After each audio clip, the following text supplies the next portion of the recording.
Hello and welcome to the gallery. My name is Jon and tonight we are painting up some terrain.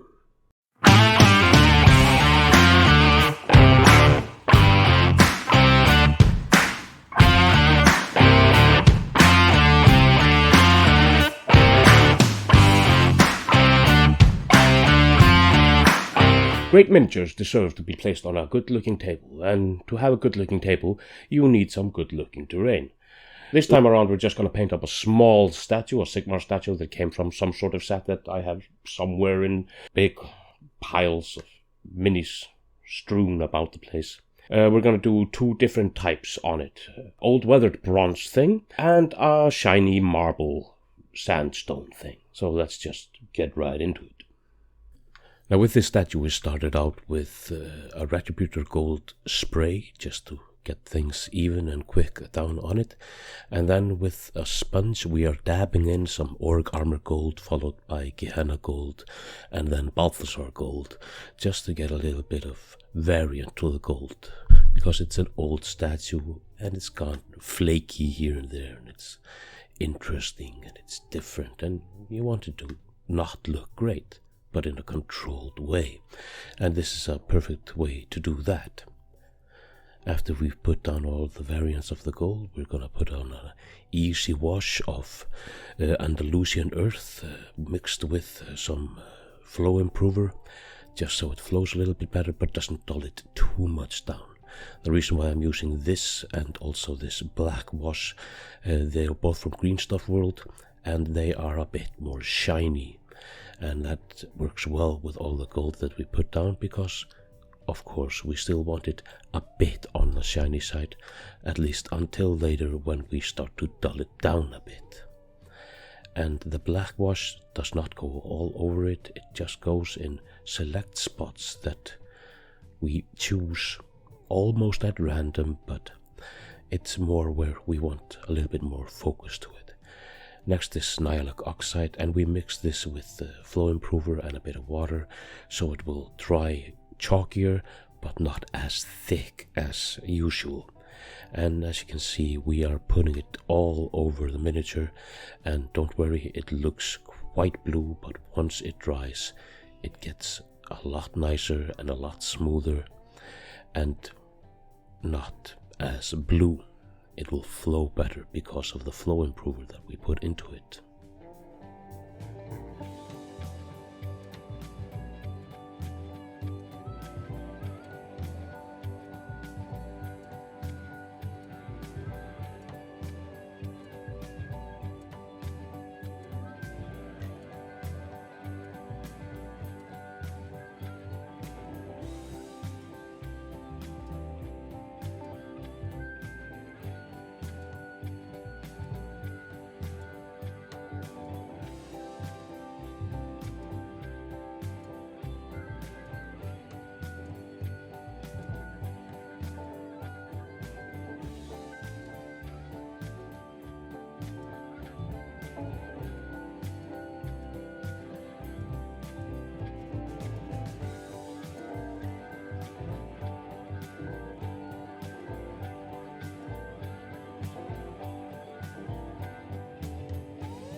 And with this Nihilic Oxide on the model, you can see it gets a little bit more dull, but still has that shiny element to it somewhere underneath all that oxidized dullness.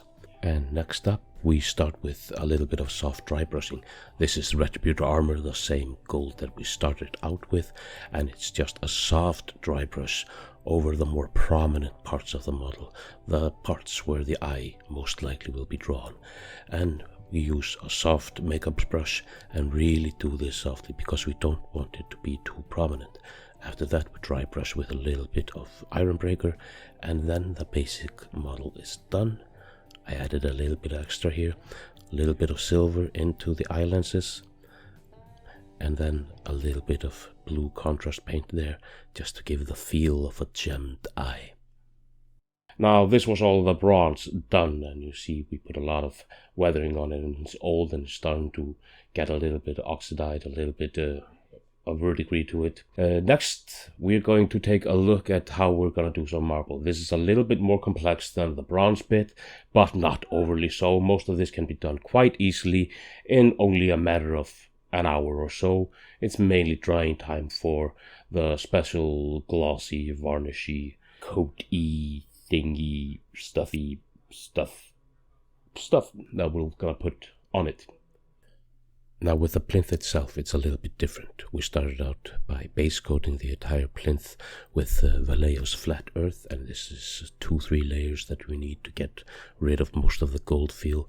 It's not too worrisome if a little bit of gold shines through, it'll get covered up.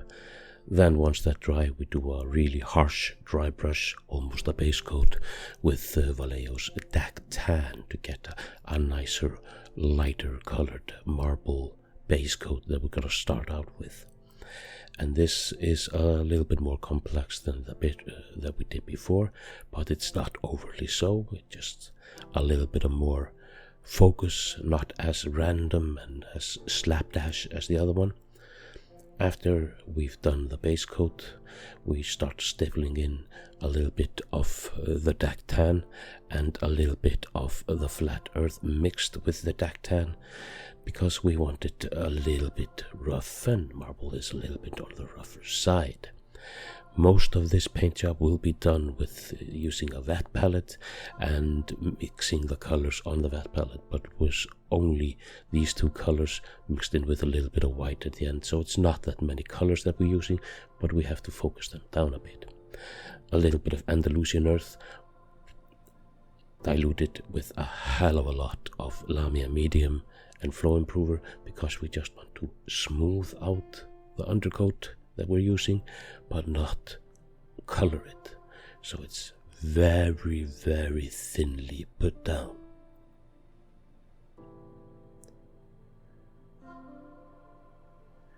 And next is to start making some lines into this marble.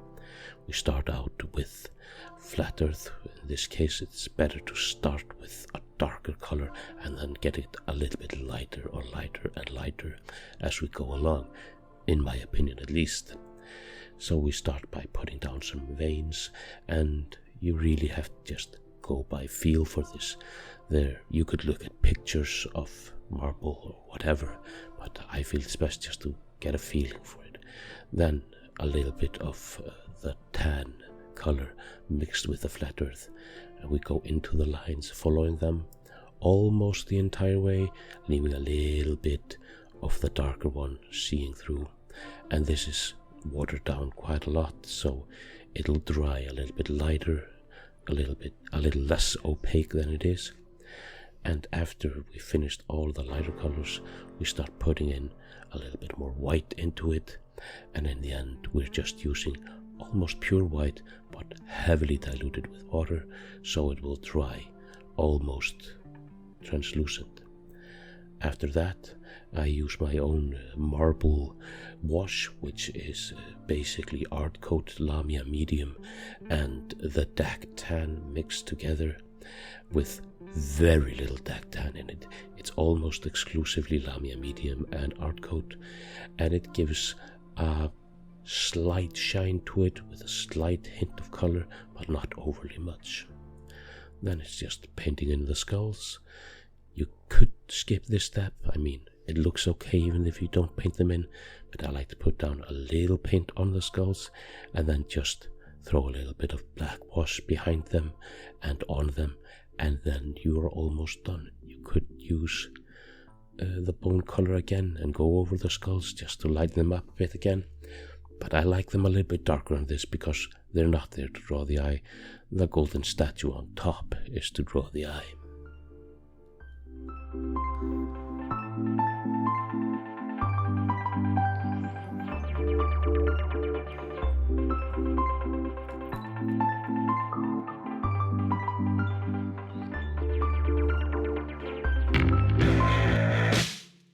And there you have it, a marble plinth and a bronze statue, and it's quite easy to do, and it's somewhat quick to do, so you can do a lot of terrain in a quick fashion just by following these steps.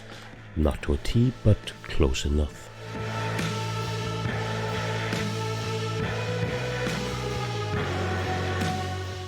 Thank you very much for joining me here today. There are links in the description for all kinds of stuff, social media and various tidbits.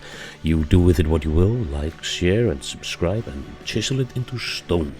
But until next time, farewell.